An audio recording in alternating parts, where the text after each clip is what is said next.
What up, y'all? What's going on? I'm filming this intro a little bit after I actually edited the video, just because there's some things I left out and some things I wanted to update you on. It's been a little while since I've put a video up like this. So basically, first things first, my name on YouTube is now the Cozy Representative. It's my name now. Get with it. But I'm still Julian. You can call me whatever. The Cozy Representative, Julian, whatever.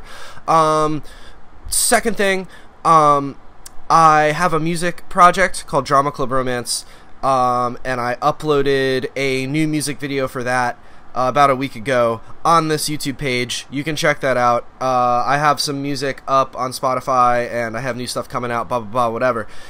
Third thing, regarding this video, it was originally supposed to be one video, but there's a lot of information and a lot of things going on with the story, so I wasn't able to fit it all into one video, so this is just part one, and it kind of cuts off rather abruptly, which is my bad, I'm sorry, but there will be a part two soon, and there will be lots of new vlogs and things like that. I've been slacking a little bit, and I'm sorry.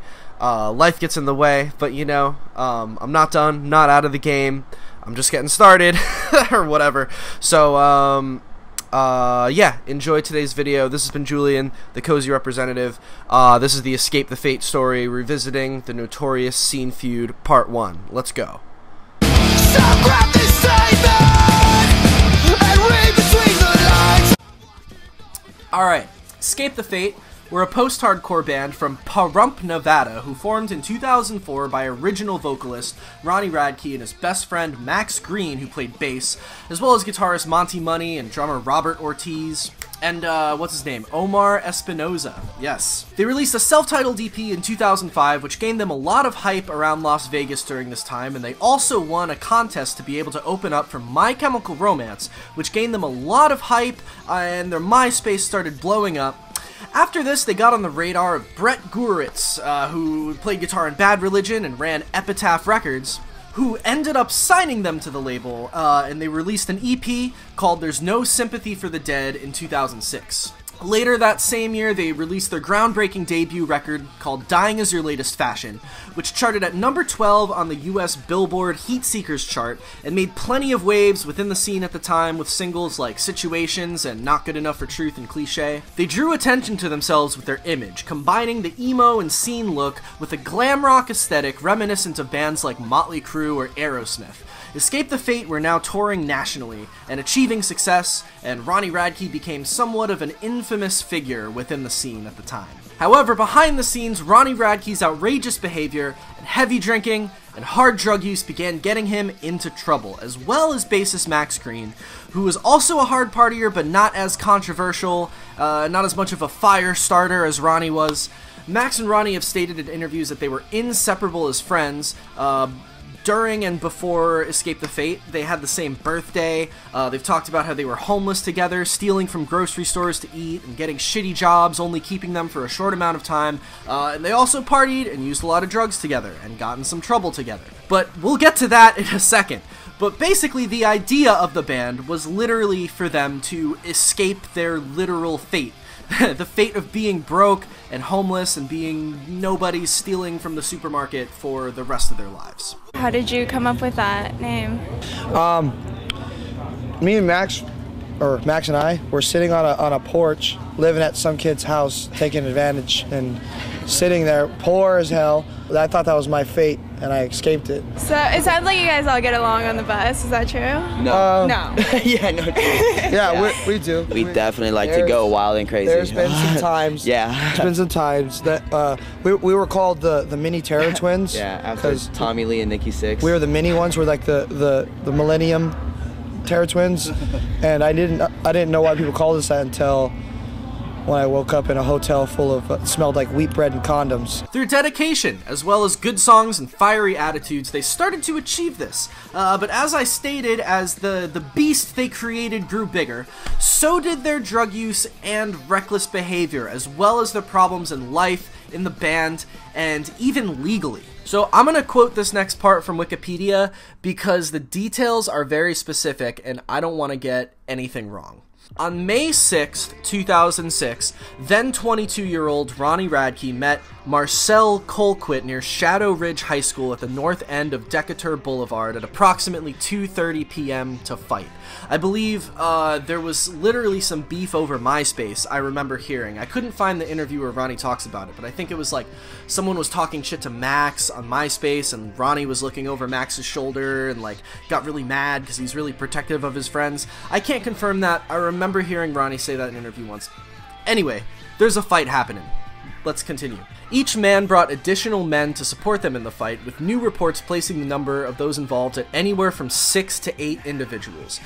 During the fight, 22-year-old Chase Rader, a man who had accompanied Radke, shot 18-year-old Michael Cook 3 times, killing him as well as wounding another man, Colquitt's brother.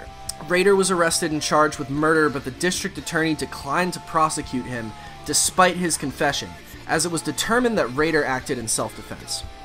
Radke and Colquitt were criminally charged for their involvement in Michael Cook's death, although Colquitt committed suicide before he could stand trial. Whew. On January 18th, 2008, Radke pled guilty to battery with substantial bodily harm in relation to Cook's death, and subsequently was ordered to be placed on probation for 5 years, and he was ordered to pay $92,372 in restitution to Cook's mother. After Radke violated the terms of his probation, he was made to serve 2.5 years in prison. Because of his criminal activity and prison sentence, Escape the Fate severed ties with Radke and replaced him with Craig Mabbit, formerly of the band Bless the Fall.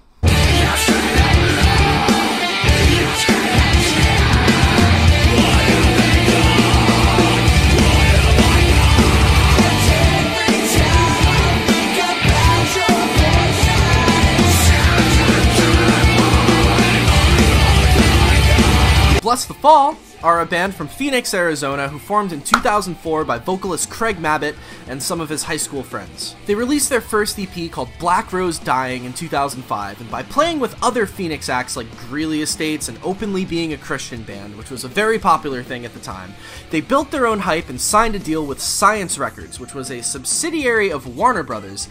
And on this label, they released their debut record, His Last Walk, in 2007, and despite mixed reviews from critics, it peaked at number 32 on the US Billboard Heat Seekers chart. Escape the Fate's album, I believe, was number 12, so they were around the same, you know. Escape the Fate were in the lead a little bit, I guess, but they were, you know, both popular bands. The original Bless the Fall with Craig on vocals actually toured with the original Escape the Fate on Warped Tour 2007, as well as on the Black on Black tour in late 2007, with the lineup being Escape the Fate, Bless the Fall, Love Hate Hero, Before Their Eyes, and Dance Gavin Dance. After this tour, Bless the Fall went on their first European tour with Silverstein. Halfway through this tour, Craig Mabbit left the band and returned home while the band was in the United Kingdom. So Craig had just recently had a daughter during this time in his life, whose childhood he felt like he was missing out on by being on the road constantly. It's later been revealed that, as well as, you know, issues with Craig's family life and his daughter, he was also struggling with alcohol problems. Craig drank a lot, which caused friction between him and the rest of the band members, who were all kind of squeaky clean Christians who didn't drink. After leaving that tour, and that tour had ended, Craig attempted to return to Bless the Fall, but the band members did not let him back in, and on December 15th, 2007, they posted a blog on MySpace saying that they were parting ways with Mabbit. Following this, Mabbit posted a bulletin on his MySpace page. Remember MySpace bulletins? That shit's crazy. He posted a bulletin saying that he was willing to return to the band. So, after Craig Mabbit's departure from Bless the Fall, and before Ronnie Radke's arrest in 2008, this is when shit gets spicy. Well, not really spicy, but just kind of, it's weird timeline stuff, so pay attention. Ronnie was already facing problems with the rest of Escape the Fate and had been kicked out of the band for simply just being on a lot of drugs and being a general nuisance, causing problems and controversy that the rest of the members of Escape the Fate did not want to deal with constantly. During this time, Craig had tried out for being the vocalist of Escape the Fate, and as Craig stated in an interview, Ronnie, who was friends with Craig, called Craig up and said, "Hey man, I don't know if I can still be your friend if you become the singer of Escape the Fate." That's just kind of a side note, something I found interesting. But so Craig has also said that he and the band during this time realized that replacing a singer in a band, especially someone like Ronnie Radke, 9 times out of 10 doesn't work. So the band actually decided to give Ronnie another chance. After this, Craig started a band called The Word Alive,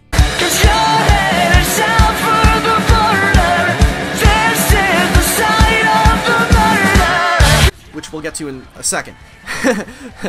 Ronnie was back in Escape the Fate, but only for a short period of time before he was arrested and incarcerated for the death of Michael Cook, which he did not pull the trigger. He did not shoot anybody, but he was there, and he was the scapegoat of the fight. Without him, there would have been no fight, even though he did not kill someone, and he was the only person that went to jail. It's kind of confusing. That other guy killed himself. Like, I don't know, it's confusing, I don't really know, but either way, Ronnie Radke's in jail now, and Craig is not in Bless the Fall and has started The Word Alive, because he doesn't think he's going to be in Escape the Fate, but now, Ronnie's in jail. I'm talking in circles. We're getting to a point, I promise. So, Ronnie gets in jail, Craig gets a call back from Escape the Fate's management, asking if he wants to come sing for Escape the Fate. For real this time, Craig said yes. Okay, so real quick blurb about The Word Alive. So, Ronnie went to jail. I keep saying the same thing over and again. Craig started The Word Alive as a side project. Or no, Craig started The Word Alive because he didn't think he was going to be in Escape the Fate. He's back in Escape the Fate. The Word Alive becomes a side project for him. But the band was quickly gaining traction, and people really liked the band, and the other members didn't want to just be a side project of his, so they got a new singer. This is how the story goes. They got a new singer without even telling Craig, and announced that Craig was out of the band, and they had gotten a new singer, just completely behind Craig's back. The new singer, Telly. Despite this, there's been no bad blood between them to this day. Maybe there was a bit at the time when that happened, but they're friends. So that's that. Craig Mabbit started a lot of bands. He was a you know, Ronnie Radke definitely gets remembered as a force to be reckoned with, but I mean, if Craig Mabbit had never been in the game, like, a lot of shit in this world would have been different. Okay. Anyway, back to the main deal. This video is not about the history of Escape the Fate, or Bless the Fall, or The Word Alive. What we're gonna be talking about today is the well-documented and ever-controversial beef between the Craig Mabbit-led Escape the Fate and the incarcerated Ronnie Radke, as well as the eventually free Ronnie Radke, who started a new band called Falling in Reverse with a record called The Drug in Me Is You that contained songs all about his feelings toward Craig, his former best friend Max Green, and his mission to reclaim the crown, so to speak. So let's start with the first incident that happened. What is going on?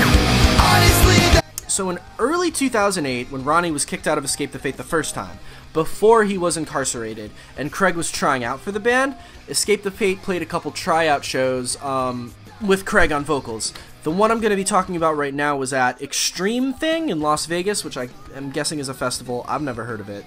On March 29th, 2008. Ronnie was actually in the crowd watching them play, and apparently there were several people heckling them from the crowd, and, you know, probably chanting Ronnie or shit-talking Craig or something, because this is one of their first shows ever with Craig. So, captured on video, still on YouTube to this day, before they played their new song called The FEUD, Max Green walks up to the mic and says this. Stay with my band. If you couldn't hear that too well, Max said, quote, "This next song is called If I Could Stay Clean, I Could Stay With My Band." Whew. Next, just when you thought that shit was crazy and tea, something even crazier happens. Ronnie, who isn't too far away from the person filming the video, shouts this from the crowd.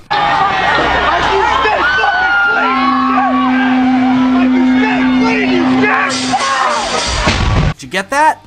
He said, "I can stay fucking clean, you dick. I can stay clean, you dick." Straight from Ronnie's mouth, from the crowd, screaming at his best friend since high school, Max Green, who was on stage playing in the band that they started together, which was their vision, playing his songs with a new singer, because, you know, Ronnie was on drugs and causing too much controversy. Heavy shit. Wild that this was caught on video. It was tea before tea was tea, my friends. Now, obviously this was before Ronnie was in jail and before Craig was officially an ETF. And this was just the start of the whole shitstorm. So, before we get into Ronnie's side of the feud, let's take a look at another incident with Craig that Craig was involved in. At a date on Warped Tour in the summer of 2009, Escape the Fate were about to go on stage, and before they went on, someone had told them that Ronnie had just gotten caught with heroin in prison and he wasn't going to get out for a long time.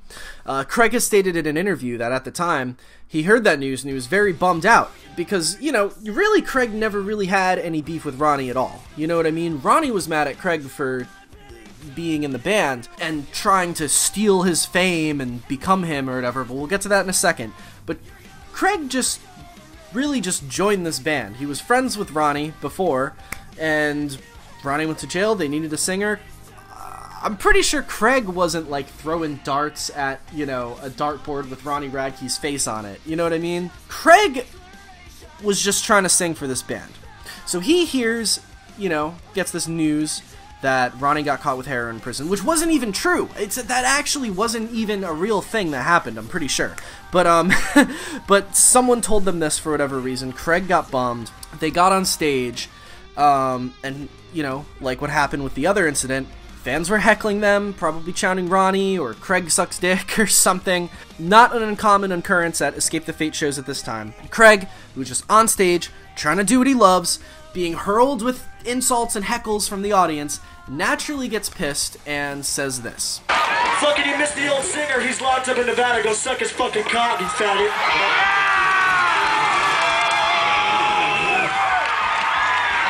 And by the way, anybody hoping to hear new shit from Ronnie Radke, he just got caught with heroin in prison, so he's staying there for a very long time. So fuck off. The song is called This War. Thanks for watching, y'all. That was part 1.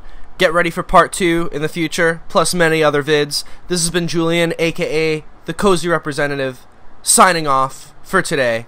Peace and love. Stay safe out there.